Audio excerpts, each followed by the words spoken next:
નમસ્કાર ખેડૂત મિત્રો, હું Bhargav Dholariya HP bio control સિસ્ટમમાંથી આપનું હાર્દિક સ્વાગત કરું છું। આજે અમે સોમાસર ગામમાં એક ફિલ્ડ જોવા આવ્યા છીએ કપાસનું। અમારી સાથે ખેડૂત તથા વેપારી મિત્ર પણ હાજર છે। તો સૌપ્રથમ તેમનો પરિચય લઈએ।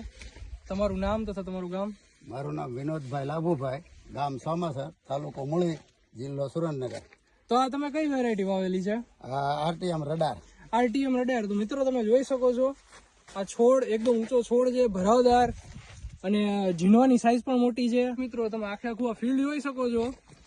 તો મિત્રો એકથી એક જુઓ ચડિયાતા છે, ડાળીઓની પણ પેટા ડાળીઓ પણ લાગેલી છે અને ઝીંડવા પણ મોટા થઈ ગયેલા છે અને ચાપો એકદમ સિરીઝમાં પાન મોટા અને લીલાછમ દેખાય છે। અને આ તમે ક્યારે વાવેલો? અમે 6 મહિને 10-11 પછી વાવેલો છે, ચોમાસા પહેલા વાવણીના થોડાક દિવસ પહેલા જ વાવેલો છે। તો તમે આખે આખું આ ફિલ્ડ તમે બતાવો છો, તમે જોઈ શકો છો એકદમ લીલું છમ, પ્રોપર હાઇટ વાળું અને ફ્લાવરિંગ જોઈ શકો છો તમે। એકથી એક છોડ ચડિયાતા છે, ઉપરથી લઈ અને નીચે તમે બતાવો।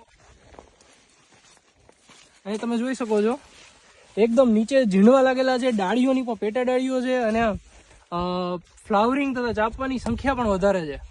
તો મિત્રો પ્રતિકારક શક્તિ સારી છે, તો રોગ પ્રતિકારક શક્તિ તમને મજા આવી? તમને મજા આવી? રોગ પ્રતિકારકમાં હજી તો બીજો ત્રીજો રાઉન્ડ અત્યારે કર્યો છે। તો તમે ભલામણ કરી શકો છો ને કે બીજા ખેડૂત મિત્રો આ વાવે અને વેરાયટીમાં તમને સંતોષ મળ્યો? તો મિત્રો હાઈટ જ નથી થતી બીજા બિયારણમાં ઘણામાં। અંદર જાઓ એટલે બતાવે। અંદર જાઓ થોડા ગુલાબી તો ગુલાબી ઈયળ સામે રોગ પ્રતિકારક શક્તિ તમને કેવું લાગ્યું? અરે પોકડ કોઈ સ્ટ્રીપ એટલી બધી લાગી જ નથી આને। રોગ પ્રતિકારક શક્તિ આવડો કપાસ થયો, 3 રાઉન્ડ માર્યો, ત્રીજો અત્યારે કર્યો। ઓકે, તો રોગ પ્રતિકારક શક્તિ સારી છે। અને મિત્રો તમે આ વિડીયો તમારા ખેડૂતોના ગ્રુપમાં શેર કરો અને જો કોઈ વધારે માહિતી મેળવવી હોય તો નીચે જે નંબર આપેલા છે એ નંબર ઉપર ફોન કરી વધારે માહિતી મેળવી શકો છો।